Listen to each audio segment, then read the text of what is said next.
எல்லாருக்கும் வணக்கங்க. நான் டாக்டர் கார்த்திகேயன். இன்றைக்கி வந்து கேக் செய்கிறத பற்றி பார்க்க போகிறோங்க.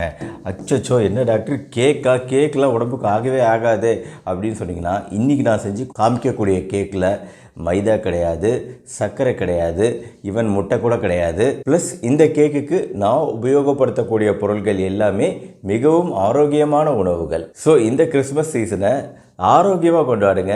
ஏன்னா ஆரோக்கியம் பொறுத்த வரைக்கும் ஒரு சீரியஸான ஒரு டேட்டா சொல்கிறேங்க. எல்லா ஃபங்க்ஷன், அதாவது கிறிஸ்மஸோ தீபாவளியோ பொங்கலோ எப்போல்லாம் வருதோ அது முடிஞ்சதுக்கப்புறம் அந்த திங்கக்கிழமை வரும் பாருங்கள். அந்த திங்கக்கிழமை வந்து லீவ்லாம் முடித்து ஃபங்க்ஷன் செலிப்ரேஷன்லாம் முடித்து வந்திருப்போம். அப்படி வரும்போது அன்னைக்கு காலையில் தான் அதிகமான அளவுகளை ஹார்ட் அட்டாக்கோ இல்லை ஸ்ட்ரோக்கோ இந்த மாதிரி பெரிய பெரிய பிரச்சனைகள், அதாவது சர்க்கரை வியாதி ரத்த கொதிப்போட காம்ப்ளிகேஷனாக அந்த நேரத்தில் பார்க்க முடியுது. ஏன்னா நாம் இந்த ஃபங்க்ஷன் நேரத்தில் கண்டதையும் சாப்பிட்டு கணக்கில்லாமல் சாப்பிட்டு நம்ம உடம்புக்கு எடுத்துக்கிறது தான் அதுக்கு மிகப்பெரிய காரணமாக இருக்குது. ப்ளஸ் திங்கக்கிழமை காலையில் வரக்கூடிய ஸ்ட்ரெஸ்ஸு, திருப்பி வேலைக்கு வரவங்கிற ஸ்ட்ரெஸ்ஸு, ஸோ இதெல்லாம் சேர்ந்து இந்த பிரச்சனைகளை உண்டாக்குது. அதனால் ஃபங்க்ஷன் வந்தால் அந்த ஃபங்க்ஷனையும் நம்ம ஆரோக்கியமான முறையில் தான் கொண்டாடணுமே தவிர தாம்னு கொண்டாடக்கூடாது. ஏன்னா வருஷம் ஃபங்க்ஷன் வரும், வருஷம் அதை கொண்டாடுறதுக்கு நாம் இருக்கணும்.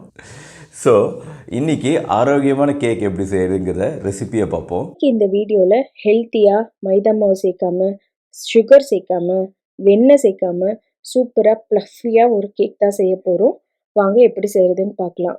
இதுக்கு நம்ம ஒரு பவுலில் 1 டேபிள் ஸ்பூன் கருப்பு உலர்ந்த திராட்சை, ஆப்ரிகாட், அப்புறம் ரெட் பெரிஸ், கிரான்பெரிஸ், ப்ளூபெரிஸ், எந்தெந்த பெரிஸ் கிடைக்குதோ அது எல்லாமே நம்ம போட்டுக்கிறோம். அப்புறம் அத்திப்பழம், உலர்ந்த அத்திப்பழம் இதெல்லாம் போட்டுக்கிறோம். உங்ககிட்ட இது எதுவுமே கிடைக்கலன்னா இருக்கிறத என்னென்ன ட்ரை ஃப்ரூட் கிடைக்குதோ அதை மட்டும் வச்சு செஞ்சுக்கலாம். உலர்ந்த திராட்சையும் 1 டேபிள் ஸ்பூன், டூட்டி ஃப்ரூட்டி இது ரெண்டையும் வச்சு கூட செய்யலாம், ரொம்ப நல்லா வரும். இது கூடவே ஒரு 1/2 கப்பு ஆரஞ்சு ஜூஸ் எடுத்துக்கிறோம். உங்ககிட்ட கிரேப் ஜூஸ் எந்த ஜூஸ் இருந்தாலும் எடுத்துக்கலாம். எடுத்துட்டு இது எல்லாத்தையும் மிக்ஸ் பண்ணி ஒரு 2 மணி நேரத்துக்கு இதை அப்படியே ஊற வச்சிடுறோம். நான் அடுத்ததாக இங்கே ஒரு கப் பேரிச்சம்பழம் கொட்டையெல்லாம் எடுத்திருக்கேன். அதில் ஒரு 1/2 கப் பால் ஊற்றிக்கிறோம்.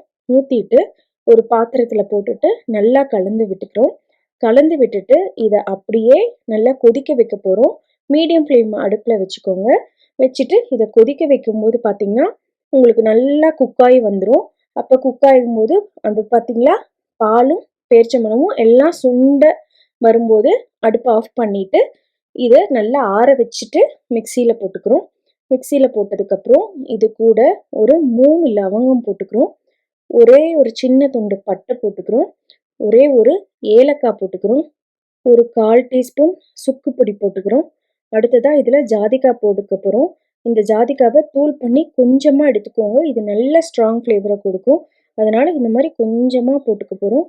இது எல்லாத்தையும் போட்டுட்டு மிக்சியில் ஒரு தடவை நல்லா அடிச்சுட்டு அது கூடவே ஒரு 1/3 கப் நம்ம தேங்காய் எண்ணெய் எடுத்துக்க போகிறோம். இந்த தேங்காய் எண்ணெய் இங்கே கிளைமேட் சில்லுன்னு இருக்கிறனால இந்த மாதிரி ஆயிடுச்சு. இந்த மெல்ட் பண்ணாலும் அதை ஆற வச்சு போட்டுடும், இல்லைன்னா மிக்சி நம்மளுக்கு வேஸ்ட் ஆகிடும். அந்த தேங்காய் எண்ணெயும் போட்டுட்டு மிக்சியில் நல்லா அடித்து இதை தனியாக வச்சுக்கிறோம். அடுத்ததாக ஒரு 1/2 கப் பால் எடுத்துக்கிறோம்.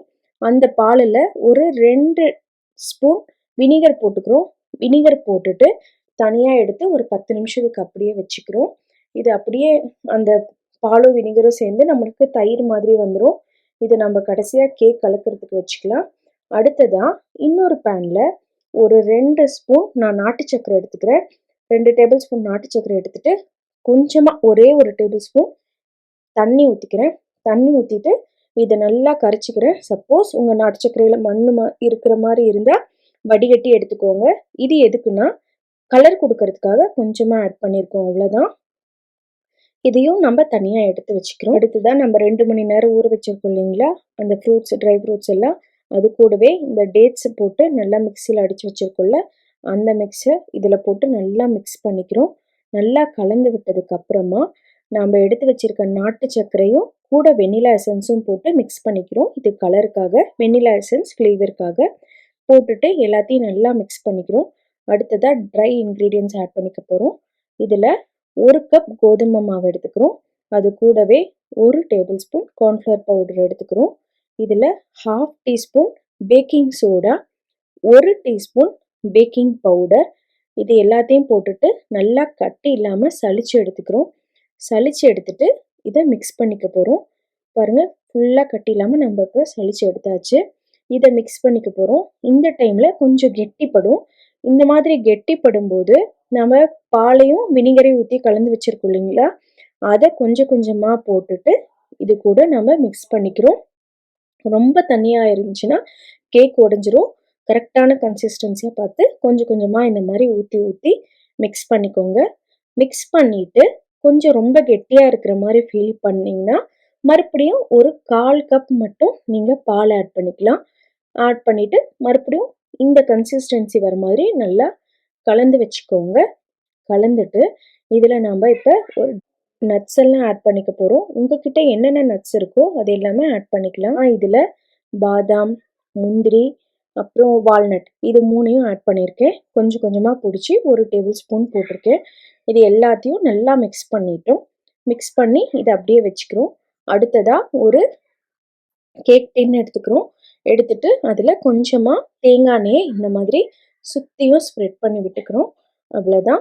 ஸ்ப்ரெட் பண்ணி விட்டுட்டு நம்ம செஞ்சு வச்சுருக்க மிக்ஸ் இருக்கு இல்லைங்களா, கேக் மிக்ஸ், அது எல்லாத்தையும் இதுக்குள்ளே போட்டுட்டு இந்த மாதிரி கேக் டின்னில் நம்ம கலந்துக்கிறோம். இந்த கேக் மிக்ஸை கலந்ததுக்கப்புறம் ஒரு 10 நிமிஷத்துக்குள்ளே இதை நம்ம அடுப்பில் வச்சிடணும். இல்லைனா நம்மளுக்கு அந்த ப்ளஃபியாக கேக் வராது. செஞ்சு 10 நிமிஷத்துக்குள்ளே உடனே நம்ம உள்ளே வைக்கிற மாதிரி பார்த்துக்கோங்க. அதுக்கு முன்னாடியே கடாயை ஹீட் பண்ணி வச்சுக்கோங்க. இப்போ போட்டுட்டு இந்த மாதிரி ஈவனாக தட்டி விட்டுக்கோங்க. அப்போ தான் அந்த கேக்கு கொஞ்சம் கூட அங்கங்கே கேப் இல்லாத நல்லா ஈவனாக இருக்கும். இதில் நம்ம இப்போ மிச்சம் வச்சுருக்க ட்ரை ஃப்ரூட்ஸ் எல்லாமே நாங்கள் கொஞ்சம் கொஞ்சம் ஆட் பண்ணிக்கலாம். டூட்டி ஃப்ரூட்டி, இந்த மாதிரி பிளாக் ரைசின்ஸ், அப்புறம் கிரான்பெரிஸ், ப்ளூபெரிஸ், எது எது இருக்கோ எல்லாமே போட்டுக்கோங்க. போட்டுட்டு இதை அப்படியே நம்ம அடுப்பில் வைக்க போகிறோம். அது கடாயை நான் சொன்ன மாதிரி நல்லா அடி கனமான கடாயாக எடுத்துக்கோங்க. எடுத்துட்டு அதை 10 நிமிஷம் நல்லா ஹீட் பண்ணிக்கோங்க. அடுப்பு லோ ஃப்ளேமில் இருக்க சின்ன அடுப்பாக எடுத்துட்டு 10 நிமிஷம் ஹீட் பண்ணிவிட்டு நம்ம செஞ்சு வச்சுருக்க கேக் மிக்ஸை இதில் வச்சுக்க போகிறோம். வச்சுட்டு இதை 60 நிமிஷத்துக்கு அப்படியே லோ ஃப்ளேம்லேயே நல்லா வேக வைக்க போகிறோம். 60 நிமிஷத்துக்கு ஓப்பனே பண்ணாதீங்க. லோ ஃப்ளேமில் வச்சுட்டு சும்மா ஓப்பன் பண்ணிக்கிட்டே இருந்தோம்னா அந்த ஹீட்டு நம்மளுக்கு ஈவனாக ஸ்ப்ரெட் ஆகாது. 60 நிமிஷத்துக்கு அப்புறம் மேலே ஒரு 5 நிமிஷத்துக்கு ஒருக்கா ட்ரை பண்ணிக்கிட்டே இருந்தீங்கன்னா அது நல்லா வெந்துருச்சானு தெரியும். எனக்கு இந்த கேக் வேகிறதுக்கு ஒரு 70 நிமிஷம் ஆச்சு. இப்போ பாருங்கள், நான் குத்தி காமிக்கிறேன். ஃபுல்லாக நல்லா வெந்திருக்கு. கலரும் நம்மளுக்கு பாருங்கள் எவ்வளோ நல்லா சேஞ்ச் ஆகிருக்கு. பார்த்தீங்களா, கொஞ்சம் கூட கேக்கு உள்ள மாவே எதுவும் இல்லை. இப்போ இதை அப்படியே ஆற வச்சுட்டு ஒரு 1 மணி நேரம் போல் அப்படியே விட்டுருங்க. ஆறுனதுக்கு அப்புறமா இந்த மாதிரி கத்தியில் ஃபுல்லாக ஓரமெல்லாம் எடுத்து விட்டுட்டு நம்ம இதை அப்படியே ஒரு பிளேட்டில் கமுக்க போகிறோம். சூப்பரான ஹெல்த்தியான கேக்கு நம்மளுக்கு இப்போ ரெடி ஆகிடுச்சு. இப்போ நான் பாருங்கள் இதை பிளேட்டில் கமுத்த போகிறேன். கமுத்திட்டு எடுக்கிறேன் பாருங்கள், அப்படியே அழகாக விழுந்துடும். இது ஆறுனா மட்டும்தான் நம்மளுக்கு இந்த மாதிரி ஈஸியாக வரும். சூடாக இருந்துச்சுன்னா கேக் உடஞ்சிரும். அதனால் கொஞ்சம் வெயிட் பண்ணி ஆற விட்டுட்டு அதுக்கப்புறம் எடுத்துட்டு கட் பண்ணுங்கள். இது எல்லாம் நல்லா ஃபுல்லாக இந்த மாதிரி எடுத்து போட்டதுக்கப்புறமா கட் பண்ணி பார்த்தீங்கன்னா உள்ள வரைக்கும் நம்மளுக்கு கேக் நல்லா வெந்து வந்திருக்கும்.